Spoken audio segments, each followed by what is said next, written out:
Is it time for recess yet? I'm so glad you found time to join us here on the Childcare Director's Chair, where Erica Sacoccio shares her best practices that she's refined through her passion of directing childcare centers over the last 23 years. From parenting interaction, systems to save you time, money, and stress, to profitability. She shares it all from the Childcare Director's Chair. Hey, you. Yes, it's Erica. So I'm going to make a really quick announcement. I feel like there are some of you out there that are running someone else's center and you're ready to run your own. Well, I'm here to tell you you can do it. And our friends at thrivingchildcare.com also know you can do it as well. So hop on over to their website and look for the Create a Plan for Your Success, which is a playbook on opening up your own center, putting together a business plan. You can even get it downloadable and you could have it in your hands today. So make sure you use our special code. It is Childcare Podcast, all capital letters. Again, visit thrivingchildcare.com and let Adrian know Erica says hi. Hey, welcome back. Welcome back. Thank you for hitting the play button. This is the Childcare Director's Chair podcast. I am your host, Erica Sacoccio. It must be Friday because we are talking about what's in the news. So thank you for tuning in to this segment. Every Friday, we look at the headlines, see what's going on in the industry of early childhood education, and we talk about it. So I looked at a few different articles over the last week or two, and they've been talking about childcare deserts. Now, that's not really new. And let me tell you, I love a good desert. As you know, I talk about Arizona all of the time. Absolutely my fave. But that's not the kind of deserts that we're talking about when we talk about childcare deserts. We are talking about where there is a lack of high quality childcare services. You know, that's pretty much the basics of it. A childcare desert refers to an area with limited or no access to quality childcare services. And that means that families are struggling to find something that's reliable or affordable, and also meets that high quality that we all expect for our children. And so the impact of these childcare deserts on families is so significant. Parents are forced to make difficult decisions. Should they quit their job? Should they reduce working hours to care for their children? Should they have their children at home while they try to work? As a mom, I mean, my kids are big now, but as a mom who has a young child, that is not conducive. You know, your child's either one,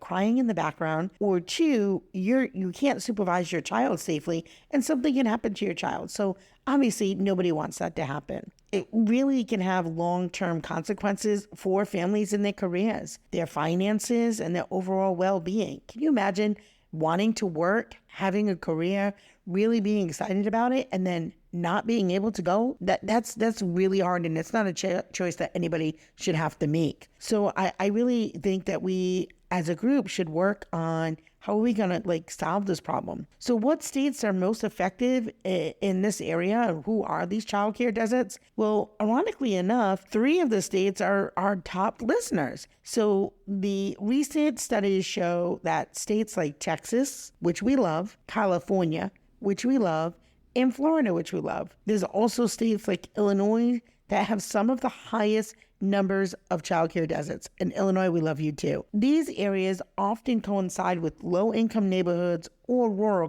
communities. So there is definitely some correlation there. So that either means that people are not able to really afford the childcare that is available in those low-income areas, or rural communities where businesses or larger companies don't feel it's worth their time to open up a childcare center there because there's maybe not enough clients to make the income necessary to continue operations. So really, the childcare desert, it just has several factors at play. One is the major issue of rising costs of childcare, and it makes it economically unfeasible for childcare centers to operate. Some of those states probably have very high rent, very high labor costs because the cost of living might be extremely high there. Additionally, they might have stronger regulations or licensing requirements, which also can pose barriers to opening and maintaining childcare facilities.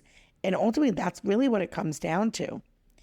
So what can childcare providers do to support families in these areas? One approach could be to explore innovative solutions such as mobile childcare services or partnerships with community organizations. You really have to think outside the box. Providers can reach families who would otherwise be left without options. Another strategy, one of my favorites, is to advocate for policy changes at the local and state levels. This includes increasing funding for childcare subsidies, which would help those who can't afford childcare in the area to be able to make it work. Or streamlining licensing processes so that when people do come in areas and they want to open up more centers, they can do it much more quickly, so that way children have spaces. And investing in the workforce development programs for early childhood educators so that once you do get a center open, there is enough talent in your area that is trained to provide high quality work in your program. So these states here, they're really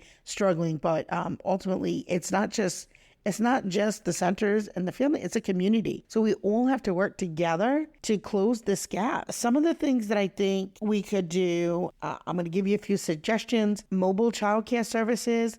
Maybe somebody could implement mobile childcare units that can travel to areas with limited access for childcare, providing on-site care for families in need. I did see in an article that there was a mom group that started their own childcare business model where moms who were staying at home were caring for working moms' children. So that way there was income coming in for the stay-at-home mom and security and dependability and affordability for the mom who was working outside of home, or parents. I didn't mean to say mom, but parents who are working outside of home. So that's a great solution. Another thing is maybe public and private partnerships. When you foster collaborations between government agencies, businesses, and nonprofit organizations to establish childcare facilities to underserved communities. So if you own a business, what a great way to give back to your community. Open up a childcare center. Connect with a licensed provider and ask them if they would be interested in, running your childcare facility that's on site. So making that partnership, it's good for the childcare center. Also, that would help, again, with reduced costs, because if you're able to open up a center or a room or two in a building, you wouldn't be paying that rent. So working that partnership together. Also, how do we expand subsidies, financial assistance to programs to make childcare more affordable for low-income families? And not just low-income families, because I feel like there are some subsidies there, but what about middle class? We want to ensure that everybody has access to quality care regardless of their income status. And what could these states do to provide incentives for providers? Could they offer tax breaks or grants to childcare providers who open or expand facilities in these areas, in these childcare deserts, encouraging investment in underserved areas? Maybe you reach out to some of these franchise centers and see if they would be interested in opening up in, an area that doesn't have childcare. Those are typically a little bit faster to get open and operated. Or maybe looking at centers in that area that may have closed, and how do we entice somebody who's new and interested in entrepreneurship to go ahead and take over those facilities that are now vacant because maybe the prior folks have retired or weren't able to make their business model work. It doesn't mean everybody's business model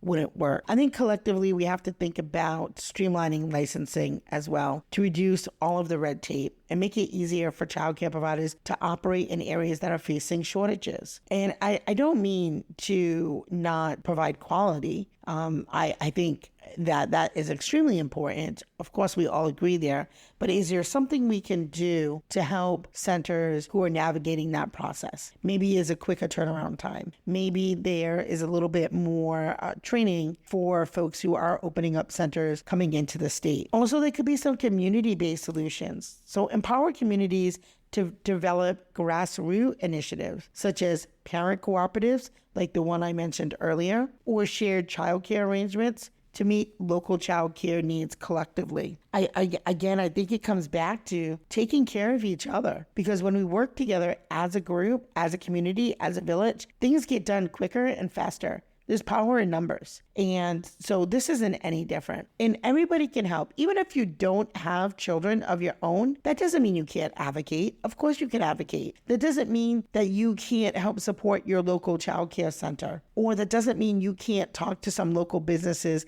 and see what they can do to help make a place for children of their employees to have a place for their children to come while they're at work. In offering flexible options such as extended hours or part-time care to accommodate diverse needs of working families in those areas. Maybe if you're a stay-at-home parent and maybe even if you got 4 hours a day, maybe it's not 8, maybe if you got 4 hours a day that you could schedule without your child being at home, being somewhere safe, supervised, learning, having a great time, because the social aspect's important. But maybe if you could figure out in your community, how do we do this? I think that would be really helpful. Maybe somebody doesn't need 8 hours of the day. Maybe there are certain aspects of their remote job that they could do with the child home, and then other parts that where they need really quiet or they need a lot of focus and attention. So maybe it's part-time care. Public awareness is really important as far as campaigning, launching public awareness to your policymakers, businesses, general public about the importance of investing in childcare and the consequences of these childcare deserts. Because if we don't all get active around this, these are going to continue to grow. And don't wait till it's your state on the list. Because again, there's power in voices and people. Help out those states. If you live next to one of those states, write a letter to their local representatives and tell them that you also support, that you expand support for childcare. And then use data-driven approaches. Use data analysis and mapping tools to identify childcare deserts accurately and strategically. That way you can allocate your resources to areas with the greatest need, ensuring that there is targeted interventions. So that's really what I found in the news this week was, and I think it really hit home for me because so many of those states belong to my loyal listeners. And so I want you to know, all the way in Little Rhode Island, I'm thinking about you, Texas. I'm thinking about you, Florida and Arizona and California. I'm thinking about all of you in this little tiny state, for some of us across the country. I care about what's going on and I want to be here to help. So you tell me what I can do for you. Those of you who listen every day,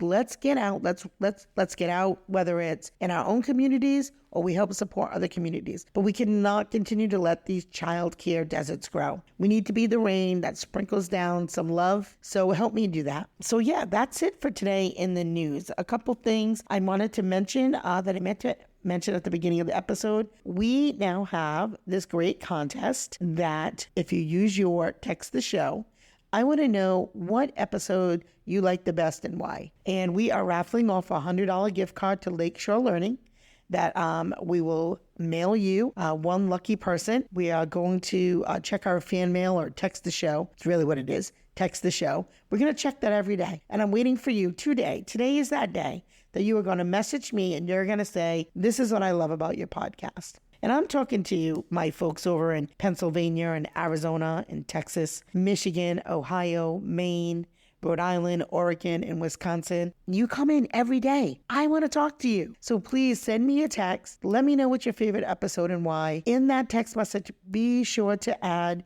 your mailing address. That way, if you are the lucky winner of that $100 gift card, I know where to mail it. We will be sending out or announcing on the show who the winner is in the next 30 days. So you have to stay tuned to hear your name. But yeah, send that there. And as always, thank you for tuning in. I hope you have a great day. And remember, it's the small details that make a big impact on the success of your childcare business.